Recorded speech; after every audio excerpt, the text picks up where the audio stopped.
Hello, hello, Amaya. Amaya. สบายดีทุกคนมื่อนี้มาพอกับข้าพเจ้าเช่นเคยบ๊อบบี้ในเกมฟรีไฟร์ซึ่งข้าพเจ้าก็ห่างหายจากการเฮ็ดคลิปไปประมาณเกือบ3 เดือนเต็มๆนะโอ้ยซึ่งข้าพเจ้าก็คิดฮอดกันอัดคลิปจังซี่เนาะซึ่งเหตุผลที่ข้าพเจ้าแบบบ่สามารถอัดคลิปได้ก็เนื่องจากว่าค่าเรียนนั่นแหละก็ต้องโฟกัสไปที่การเรียนเนาะแล้วก็แต่ว่ามื้อนี้เฮามีเวลาแล้วเฮาก็สิมาอัดคลิปแบบเล่นแบบกากๆให้ทุกคนเบิ่ง ซึ่งเกมนี่กาเฮาก็บ่ได้ลิ้นดนแล้วก็บ่ฮู้ว่ามันอัปเดตไปหลายส่ำใดแล้วแต่ก็มื้อนี้เฮาก็สิมาลิ้นให้ทุกคนเบิ่งเนาะคันมีโอกาสข้าพเจ้าก็สิอัดคลิปตลกแนะนำตัวให้เบิ่งเนาะไปลุยกันเลยวู้ฮู้โอ้ยบ่ทันญาติ เย้โอ้คิดฮอดเหลือเกินลงที่บ้านหลังนี้ดีกว่ามีอีหยังให้เก็บปืนอีหยังนี่บ่ฮู้เลยปืนอีสังจับไปเลยอยู่เมืองนี่รู้สึกว่าค่อนข้างสิเงียบๆนะโอ้ยตกใจเบิดก็นึกว่าศัตรูจะแท้เป็นคนในทีมไม่ซุ่มมีเสียงได้ตี้ไปไหนไปด้วยดิบ้านหลังนี้มีอีหยังโอ้ MP40 เอากระเป๋าเก็บมารัวๆทางหน้ามีสัง MP40 ปึ้งลองใส่เบิ่งมันสิคักเปล่าวะนี่ในห้องน้ำนี่มันมีเครื่องหยังเฮาเก็บวะว้าวกระเป๋า2เก็บมานี่อ้าวคนอยู่เมืองนี่หายไปไสเบิดว่าหรือว่าเมืองนี่มันสิบ่มีคนเลยออกมาเลยนี่ได้ลองไปหมดแล้วเบิ่งเดี๋ยวขอยิงปืนคมๆก่อนจ้อแม่คนนี่ทีมเฮามานี่ก็รู้สึกว่าหายหัวมุดลงดินหมดเลยเนาะขอฟาร์มแบบสบายดีกว่าอยู่บ้านนี้มันสิมีอีหยังให้ได้นะอันนี้มีหยังพาอีโต้มาเอาอีโต้มาฟันคอศัตรูเฮาข้างหน้าได้มีสังอีหยังไม่เบสบอลว้าวไม่เบสบอลอันนี้ลักษณะคล้ายๆสากเลยเดี๋ยวเขาจะเอาไว้ตำมะคุงกินเนาะ นี่พวกฟาดหัวเขาเจ้าสุนทรีแตกยังไงมื้อนี้เฮาก็มาลิ้นแบบมีภารกิจอีหยังเฮาก็มาลิ้นแบบกากๆโชว์ความกากให้ท่านผู้ชมเบิ่งหั่นนะเฮาสิบ่หวังอีหยังลวงหลายกับที่นอกที่นึงเนาะเบิ่งจาก 2-3 คลิปที่ผ่านมาเฮาบ่เคยได้ที่นึงนำเขาจักเทื่อมื้อนี้เฮาก็พาแม็กซิมของเฮาเนาะนักกินเก่งของเฮาเนาะมาลง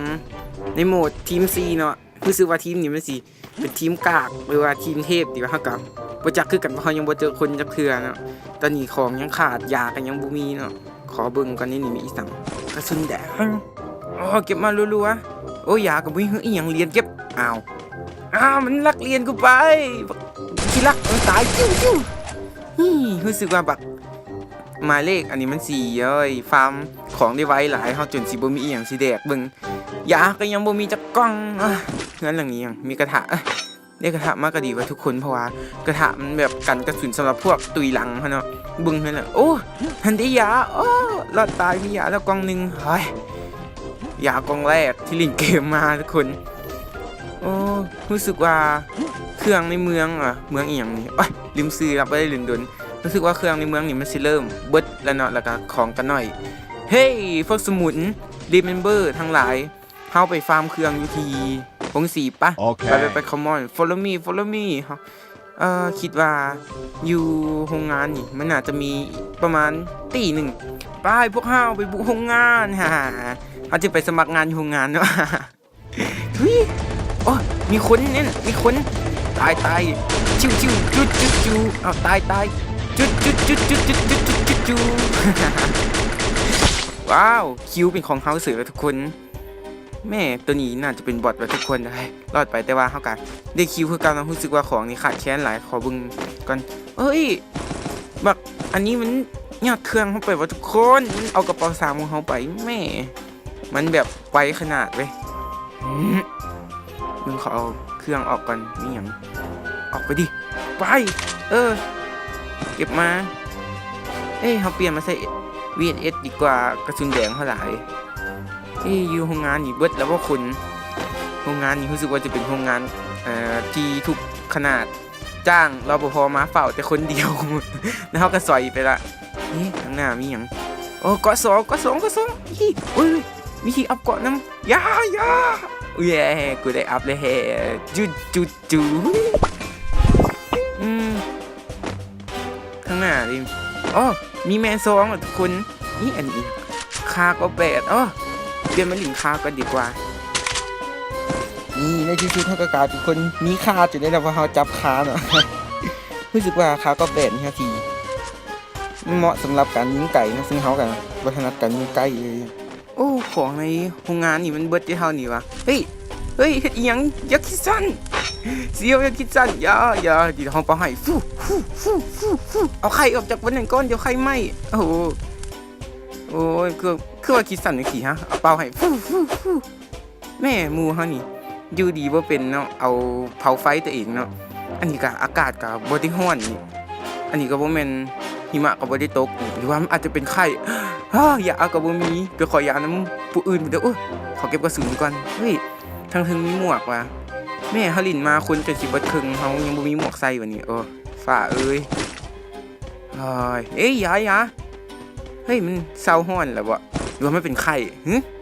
ของในโรงงานนี่ก็รู้สึกว่าสิเกลือขนาดเนาะบ่มีอีหยังเลยทั้งหน้ามียาเฮ้ยมีคนทุกคนโอ้ยทุกคนสมาชิกทั้งหลายแก๊งตะกาดเฮามีคนมันไปใส่ละ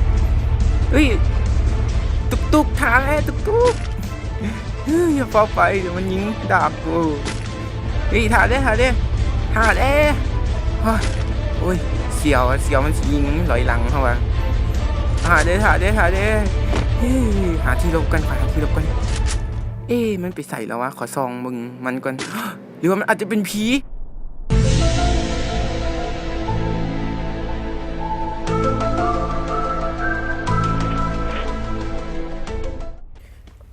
no เกมนี้มีผียันแล้วกูเกมนี้มีผีเฮ้ยมูเฮาคนนึงขึ้นไปยืนเห็นอย่างอยู่หลังคาลงมาเดี๋ยวก็เจ็บขาหักเลยเฮ้ยมีคนยืดใส่พาน้ำเดี๋ยวไปฟิชเจอริ่งน้ำนี่เดี๋ยวไปแจมมันยืดใส่บอกดูมันน่าจะอยู่บนแอร์ดรอปข้างหน้าเฮาเว้ยไปหน่วยสอดหน่วยเสือกไปแล้วตัวเสือกไปแล้วเฮามันตัวเสือกมูเฮาอยู่แนวหลังเบิดบ่ไปกูย่านตายแล้วทุกคนเฮ้ยมันอยู่ไสวะมันอยู่ทั้งเขานี่สไนป์มูเฮาเก็บไปแล้วดีหลายขอไปเบิ่งแอร์ดรอปก่อนให้มูเฮาขี่รถตุกดีกว่าที่เฮาไปขึ้นน้ำหลังตุกจอดตุกท่าเด้ท่าเด้ตุกอีตุกบ่ครับผู้โดยสารมาแล้วกดดิไปบึ้นเปลี่ยนน้ำมันเครื่องเลยข้างหน้ามีคนอยู่ทุกคนยิงมันสิเอาลูกซองอะไรเนี่ยนี่บ่เอาลูกซองอะไรเนี่ยนี่เสร็จเฮาดีเอาลูกซองมันอะไรเนี่ยนี่บ่ได้กินเด้อเท่านี่มีหยังอยากได้ยาไปเบิ่งกล้องแอร์ดรอปก่อนแล้วก็กล้องแอร์ดรอปข้างหน้าเฮานี่มันมีอีหยังมีกองศพข้างๆเว้ยมีกอซ่าในลิ้นบักนี่มันซัวสิลิ้นกอซ่าจักรยามาเก็บน้ำกองศพนี่ก็ได้เป็นกองศพคนรวยมันมีเครื่องหลายอย่างเก็บมัสโซ่3ใส่ขาเฮากันนี่เฮาได้แมกกาซีน3ละใส่กับ MP40 ขออัพเกาะน้ำดิหาเด้ขออัพเกาะน้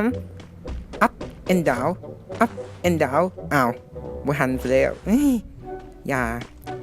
เป็นอย่างขึ้นใจดำบ่ให้อัพเกาะน้ำขอเก็บกระสุนกันคนเหลือแต่10 คนทุกคนนี่บางทีแก๊งเดอะกากเขาอาจจะได้ที1ก็ได้นะแก๊งเดอะกากจงเจริญมีอย่างหมายเลข3ก็ไปผู้เดียวนี่ตามหมายเลข3ไปดิไปเฮาตามหมายเลข3ไปอยู่กองแอร์ดรอปนั้นมันน่าจะมีจักตี้1 2ตี้อย่างนะหมายเลข2ก็กำลังขี่รถมาไปลุยพร้อมกัน let's go กองแอร์ดรอปอยู่ข้างหน้าน่าจะมีคน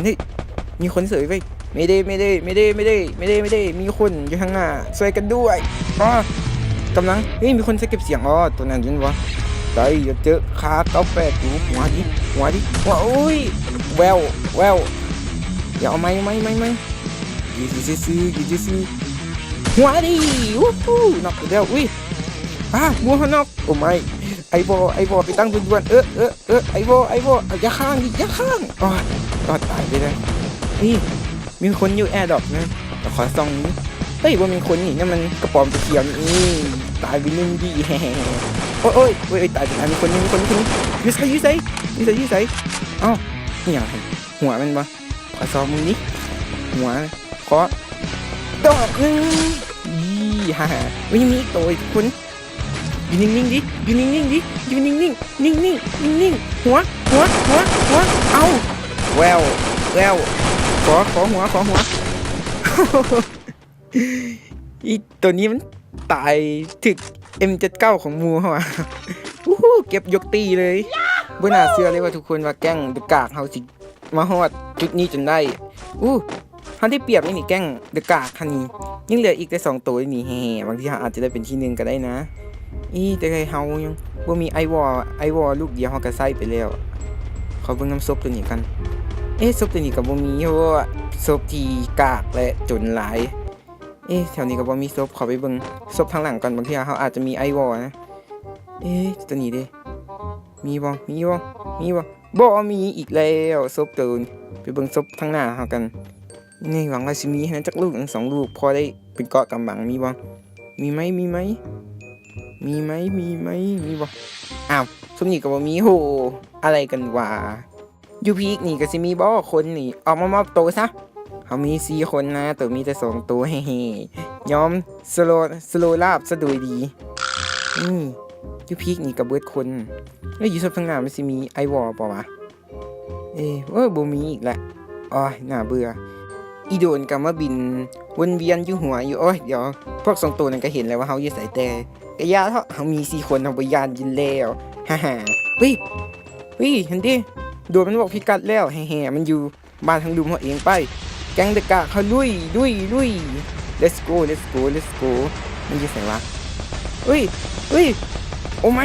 ไว้แต่แล้วหมายเลข1เฮาล้มแล้วหมายเลข3เฮ็ดที่ซังนั่นได้สุขาตัวตายยาไว้แต่แล้วโอ้ my god มูฮันนอกแล้วมูฮันตายแล้ว2คนมันอยู่ไสวะว่ามันอาจสิล่องหนได้อยู่ตรงนี้บ่วะไม่อยู่ไสวะบ่เห็นมันหรอทุกคนหมายเลข2กำลังไปหากับมันno หมายเลข2ฮันนอกแล้วสาวคนหมายเลข2กำลังไปช่วยแล้วโอ้ my god ทิพหายแล้วบัดนี้2-1มาสิรอดบ่วะมาสิรอดบ่ได้ขาก็8ให้เยอะมันอยู่ไสวะนี่อยู่หันมันบ่ได้เดี๋ยวสิซอยกันนี่ซื้อดิซื้อมันบอกขอหัวดินัดละ334นี่ใส่ละอีโตออกมาดิโคหัวออกมาดิขอหัวเน้นๆหัวอ้าวแววมันแรงใกล้ถังแดงยิงถังแดงเลยบ๊อบยิงถังแดงเลยอีกทีนึงละโว้ย